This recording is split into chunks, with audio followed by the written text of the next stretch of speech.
Today I am here present at the very first day of 11th Global Literary Festival 2025 Noida. So आज हमारे साथ है Prerna Singh Prerna. Hello ma'am. Hi ma'am, मैं आपसे पूछना चाहूँगा, मेरा फर्स्ट क्वेश्चन आपसे ये होगा कि जैसे आजकल ये फेस्टिवल्स हो रहे हैं, जैसे कि हमारे कॉलेज में आप अटेंड करने आए हैं 11th global literary festival as you know. बिल्कुल. सो मैम, इसमें जो ऑथर्स हैं और जो रीडर्स हैं उनके बीच का जो कोलैबोरेटिव एक्सपीरियंस होता है वो काफ़ी ज़्यादा हमें जानने को मिलता है. तो इससे सोसाइटी पे क्या पॉजिटिव इफेक्ट पड़ता है आपके पॉइंट ऑफ व्यू से?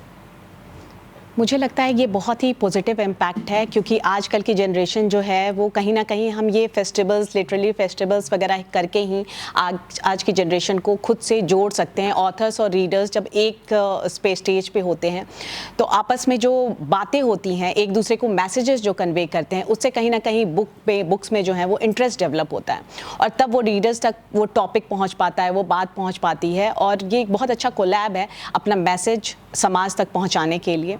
और ऑथर्स तो अपना काम कर ही रहे हैं, रीडर्स तक कहीं ना कहीं अब बात पहुंच नहीं रही है या रीडर्स कम होते जा रहे हैं. इसलिए लिटरली फेस्टिवल्स जो है वो बहुत इंपॉर्टेंट है. जो आज मैंने अटेंड किया तो नेशनली और इंटरनेशनली इतने लोग जब अपने पॉइंट ऑफ व्यू रखते हैं और यहाँ पे स्टूडेंट्स वहाँ पे सुन रहे हैं, हम जैसे रीडर्स और ऑथर्स जो हम खुद भी हैं राइटर्स वो भी सुन रहे हैं, तो ये जो कोलैब है हम भी कुछ नया सीख के जाते हैं और अपने मैसेजेस भी कन्वे कर पाते हैं.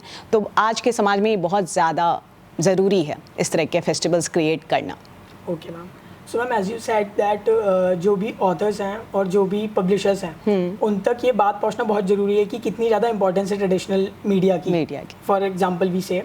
सो मैम, इसमें मतलब आप क्या मैसेज अपनी तरफ से उन्हें देना चाहेंगी कि वो इस फेस्टिवल में और क्या अपनी तरफ से लोगों को एक्सपीरियंस शेयर कर सकते हैं ताकि वो और प्रमोट हो ट्रेडिशनल रीडिंग की तरफ?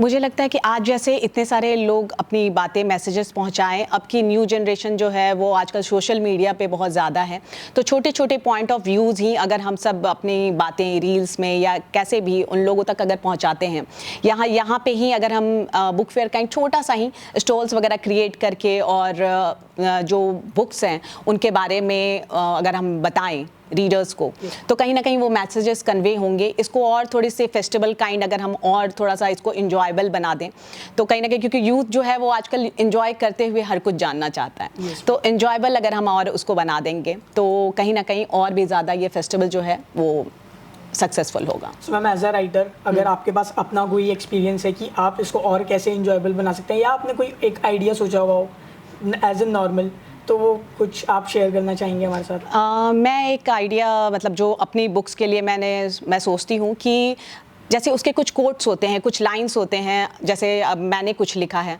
तो अब मेरी कोई कविता है उसमें कि सुनो तुम हारना मत, क्योंकि मैं इंस्पायरिंग लिखती हूँ. तो उसमें स्टोरी है लेकिन बीच में कुछ पॉइंट्स होते हैं, कुछ कोट्स होते हैं.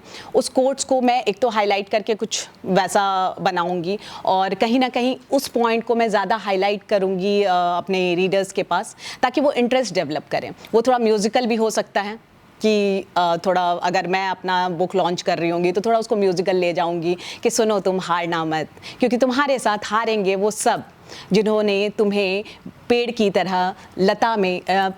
तरह तुम्हें बढ़ने दिया है अपने ऊपर लताओं की तरह, और तुम उन पे खिले हो. वो जड़ें जिन्होंने दी है, वो साथ जिन्होंने दिए हैं, और जो सपने तुमने देखे हैं सुनो वो सब हारेंगे तुम्हारे साथ, इसलिए तुम हारना मत. तो इस तरह के कुछ मैसेजेस जो कोट्स होते हैं वो हम हाईलाइट कर सकते हैं ताकि वो इंटरेस्ट डेवलप करें.